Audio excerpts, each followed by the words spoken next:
Il y a 5 ans, jour pour jour, la cathédrale Notre-Dame de Paris a été embrasée par un impressionnant incendie.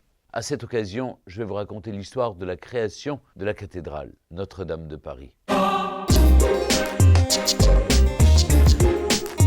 Nous sommes en 1163 et quelques notables parisiens assistent à une cérémonie très particulière donnée en la petite basilique romane de leur ville, un édifice sombre et massif, vieux de 8 siècles, construit sur le probable site païen présent sur cette île centrale de la Seine et qui, depuis l'Antiquité, forme le cœur de la cité ancestrale de Paris. Le pape Alexandre III, tout spécialement venu de Rome, s'avance pour bénir un bloc de calcaire excavé de l'une des nombreuses carrières de la ville, une première pierre pour une nouvelle cathédrale qui, bien qu'encore chimérique, marque déjà les esprits par tous les défis qu'elle représente en cette seconde moitié du XIIe siècle. Ce projet démesuré est sorti de la tête d'un seul homme, longtemps traité de fou, Maurice de Sully, l'évêque de Paris. L'argent étant toutefois le nerf du projet, Maurice de Sully déploie toute son énergie à récolter les fonds nécessaires. Les artisans sont peu nombreux, quelques centaines tout au plus.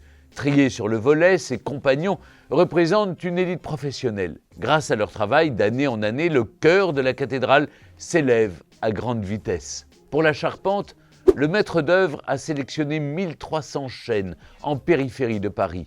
Des arbres monumentaux datant de Charlemagne qui connaîtront une seconde vie en ce lieu que les charpentiers appellent la forêt. Les rois capétiens se succèdent et tous, sans exception, se passionnent pour ce chantier qui d'année en année semble tenir ses promesses. Chaque génération de bâtisseurs redouble d'audace. Au tournant du XIIIe siècle, la cathédrale ne cesse d'évoluer au fil des modes et des inspirations nouvelles.